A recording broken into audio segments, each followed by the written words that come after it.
Assalamualaikum sahabat ruang belajar, apa kabar semuanya? Semoga sehat selalu.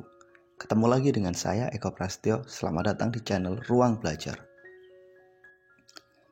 Dalam menjalankan sebuah bisnis, kita butuh ketelitian, kita butuh fokus.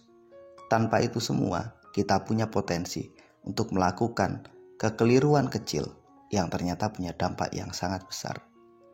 Pada video kali ini kita akan membahas 3 kesalahan kecil yang ternyata punya dampak yang sangat besar dan punya potensi menghancurkan bisnis kita.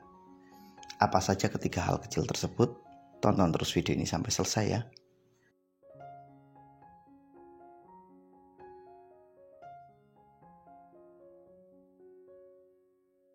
Terkadang masalah datang dalam proses bisnis kita. Ada masalah kecil, ada juga masalah yang besar. Ketika berhadapan dengan masalah kecil, kadang kita cenderung meremehkannya. Justru inilah sisi lemah kita. Meremehkan masalah kecil itu punya potensi yang sangat berbahaya. Jika kita menganggap remeh hal-hal kecil dan cenderung mengabaikannya, hal-hal kecil tersebut punya potensi membesar dan punya potensi menghancurkan.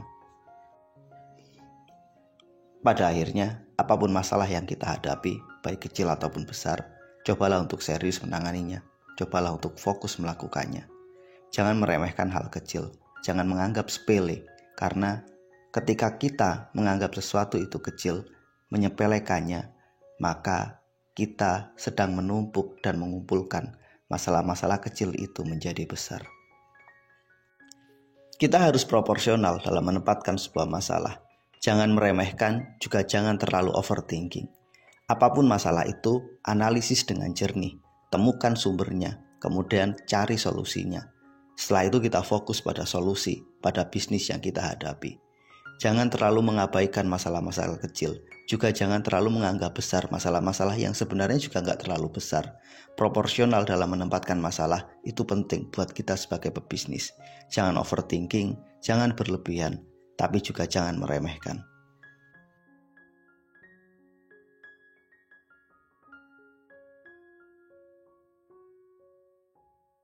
Percaya diri dalam sebuah bisnis itu baik. Percaya diri dengan produk yang kita miliki itu juga oke. Namun terlalu overconfident itu justru yang punya dampak yang tidak baik. Masih ingat Nokia? Satu brand HP yang sangat luar biasa. Di zamannya Nokia adalah raja.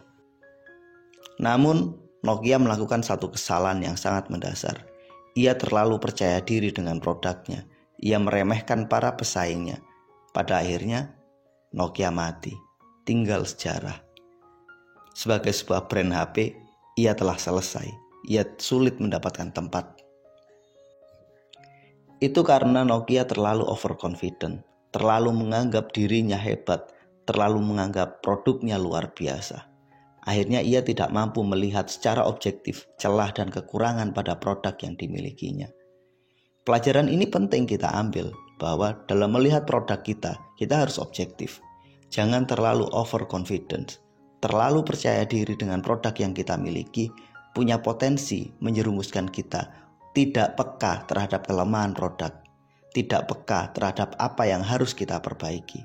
Kita juga cenderung akan meremehkan para pesaing kita, menganggap diri kita unggul sehingga memandang remeh mereka yang ada di tempat lain, yang sedang mungkin berkembang, yang punya potensi mengambil pasar yang kita miliki. Pada sisi yang berlawanan, terlalu menganggap bahwa produk kita rendah, terlalu tidak percaya diri terhadap apa yang kita miliki, itu juga merusak. Kedua-duanya adalah sifat yang tidak baik yang harus kita buang jika kita ingin terus berkembang dan membangun bisnis kita. Overconfident bikin kita lupa diri. Terlalu tidak percaya diri juga bikin kita merasa tidak mampu dan tidak berani bersaing. Overconfident bikin kita lupa untuk memperbaiki diri. Terlalu tidak percaya diri bikin kita takut untuk maju dan untuk terus berkembang. Menjadi objektif itulah pilihan terbaiknya. Mengakui kelebihan kita dan mengakui kelemahan kita. Bersyukur atas kelebihan kita untuk kemudian kita terus mengembangkan dan memilih memperbaiki kelemahan yang ada pada produk kita. Itu adalah jalan terbaiknya.